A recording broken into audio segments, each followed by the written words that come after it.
će biti dobra noć predosjeća. Lepa, u 7. mesecu trudnoće, nasmejana i ne drži je mesto. Severina izdaje novu pesmu. Vjerojatno mi je dosadno malo ovih dana, ali zato što je jako lijepa pjesma. Krivci su isti, Filip i Miloš. Filip Miletić i Miloš Roganović, autori pesme Brad Pitt, zaslužili su Severinino poverenje. Obično vam stalno govore da je sve dobro, da je sve, a ja bi radila sve više i više i više, ali ja uvijek mislim da se treba, da se može bolje i više. I baš je sad zazvonio telefon, da vidimo ko je. Evo, kažem neko. Ne znam što sam stisla sad.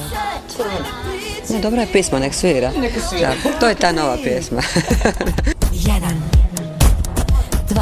Stvarno nova pesma je posebna za Seve jer je snimana u specifičnom momentu za nju. Žao bi mi bilo da ovu pjesmu sad Graz bez ljudi ne izdamo sad u ovom trenutku, zato što nekako baš mi se čini da je sad taj period za ovu pjesmu i evo snimili smo je i utorak će biti premijerno puštena 22.11. Ali pre tog utorka, kada će cela pesma biti dostupna publici, u ekskluzivu imate priliku da čujete deo pesme Grad bez ljudi premijerno.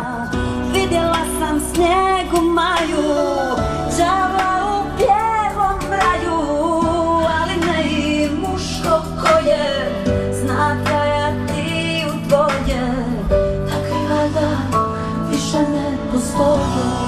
Zašto me zoveš Denis? Denis Napis. Kad krenu anksiozno stanje, 10 dana pred istek, kada se izbaci pesma, to je onda hej, općenito ne znam vokali, Autori su i ovoga puta ubeđeni da imaju hit. Ja smo toliko ponosni na ovu pesmu, znači fenomenalna je melodija, Filip je radio stvarno melodiju koje svi su reagovali. Miloš naravno tekst koji je razvalio, tako da. Da, ponosni smo, mislim baš i još je Severina otpeva, tako da je to jedno remek delo. Sve se stopilo u jedno. I sigurni su da će pesma uzburkati emocije publike, naročito žena. Ona je nekako ko nekri osjećanja, mislim da je onako iskreno pokazala emociju i zaplakala čak kad je čula pesmu. Pošto je sad u specijalnom emotivnom stanju, pošto je trudna, da još više su proradili ti instinkti njeni materinski, pošto je pesma onako dosta emotivna, pominju se neka deca u pesmi, pa ko zna, možda zbog toga.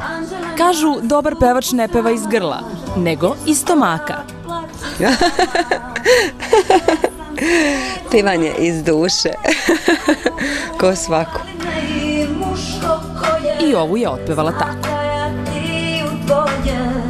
Takvi valjda više ne postoje.